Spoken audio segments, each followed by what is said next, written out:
You are convinced your ears are always on. You stand in a room crowded with overlapping conversations, and someone on the far side says your name. You hear it like thunder. So you assume the sound simply reached your ears, and hearing is just what your body does when sound appears. That assumption is quietly wrong, and it costs you every day. It is why you miss your train stop while a podcast plays. It is why you think your partner ignored you from the kitchen when they genuinely could not hear you. It is why you blame the room for a missed sentence when the room was never the problem. Your ears were never really listening. So what decided to wake them up? In 1953, a young cognitive scientist named Colin Cherry stood at a party and asked a strange question. How can anyone follow one voice in a room of many? Cherry called it the cocktail party problem, and he turned it into an experiment. He played 2 different recorded messages into people's ears, one in each, and told them to shadow one, to repeat it out loud as they heard it. Afterward, they could report almost nothing from the ignored ear. Not the topic, not the language. But if the speaker in the ignored ear changed from male to female, they noticed. If the voice shifted pitch, they noticed. Something was getting through the wall, and almost nothing else was. The first mistake is to picture the ear as a microphone that records everything. It does not. Sound becomes a pattern of firing in the cochlea, and that pattern is not a conversation. It is a soup of frequencies from every voice, every glass, every footstep, all stacked on top of each other. The brain has to separate this soup into individual streams before you can hear anything meaningful. Researchers call this auditory scene analysis, and it is the real work of hearing. The brain uses location to divide the room. It uses pitch and timbre, the way each voice sits at a different height. It uses rhythm, the way each speaker steps on and off the beat. Only after the scene is built can attention choose one stream and amplify it. Attention is not a spotlight. It is a volume knob. When you lock onto one voice, neurons in your auditory cortex that are tuned to that voice's location and pitch increase their firing rate. Neurons tuned to competing voices are actively suppressed. The room literally becomes quieter at the level of your brain activity, and researchers have measured it. As you follow a speaker, the neural response to their voice grows while the response to the voices around them shrinks. The same neurons can be tuned to a place, a pitch, or even a single familiar voice. So when you lean in at a party and hear your friend's story with perfect clarity, your brain has not removed the noise. It has turned down every channel except one. Now for the paradox that unsettled Cherry. If the ignored voices are suppressed, how does your name break through? It is not loud. It has no special frequency. It arrives inside the same room noise as everything else, yet you hear it like a gunshot. The answer is that the filter is not a wall. It is a gate that monitors the incoming soup for priority signals before deciding what to suppress. Your name is the most overlearned sound in your life. You have heard it more than any other word, and the brain has built a fast, automatic detector for it. That detector bypasses the attention spotlight entirely. Put a person in front of an EEG and speak their name while they focus on something else, and within 300 milliseconds, a large positive wave appears on the screen. That wave is called the P300, and it answers the question. The brain does not have a detector for every word. It has detectors for what matters. Your name, your child's voice, your phone's ping. A network called the salience network tags each incoming sound as relevant or irrelevant, and it does the tagging before you are consciously aware of the sound. This is why you can be absorbed in a book and still hear your name murmured across a waiting room. It is why you can sleep through a truck outside and wake at your baby's cough. Every sound in a room is scored for importance, and the highest score wins the amplifier. Most nights, the winner is the conversation you are trying to follow. Sometimes a single word hijacks the whole system. The ranking system has a price, and the price is deafness to everything else. In 2012, researchers built an auditory version of the invisible gorilla experiment. People listened to 2 overlapping conversations and counted how many times the speakers used the word, and in the middle of this, a third voice broke in and repeated the sentence, "I am a gorilla." The phrase appeared again and again, clearly audible. Nearly half of the listeners never heard it at all. The sound reached their ears. Their brains suppressed it because it did not fit the task. That is not a hearing problem. It is a filter problem, and you run the same filter every time you scroll your phone while someone talks to you.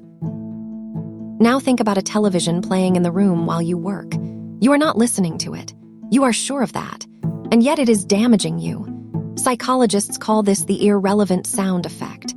A background voice, even when you ignore, cuts your ability to recall a list of words or numbers by roughly 30%. The speech enters working memory even when it never enters your awareness.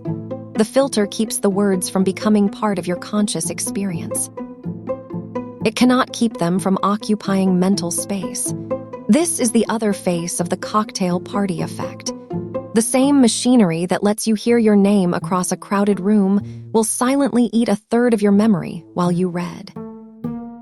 There is a stranger layer. The filter does not wait for sound to arrive. It predicts. The brain holds a model of what the world should sound like and compares incoming sound to the model. Mismatches get flagged. Matches get ignored. This is why a misheard lyric leaves you so unsettled. Your model of the word was wrong, the incoming sound disagreed, and the disagreement feels like a mental itch. This is also why you sometimes hear your name when nobody said it. Someone spoke a word with a similar shape. Your predictor matched it to your name before the sound finished, and the phantom was real enough to drag your attention across the room. The filter is not a gate. It is a guesser. The guesser has limits. Exhaustion loosens the filter. So does alcohol. So does anxiety, which makes the brain overflag threatening sounds and underflag everything else.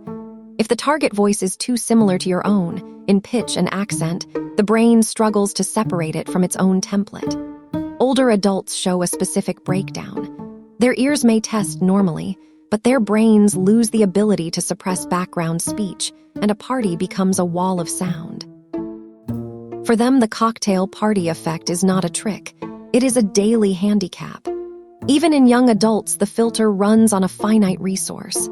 Try to follow a podcast and your partner's story at the same time, and you will catch fragments of both and the meaning of neither. Now connect this to the decisions you make tonight.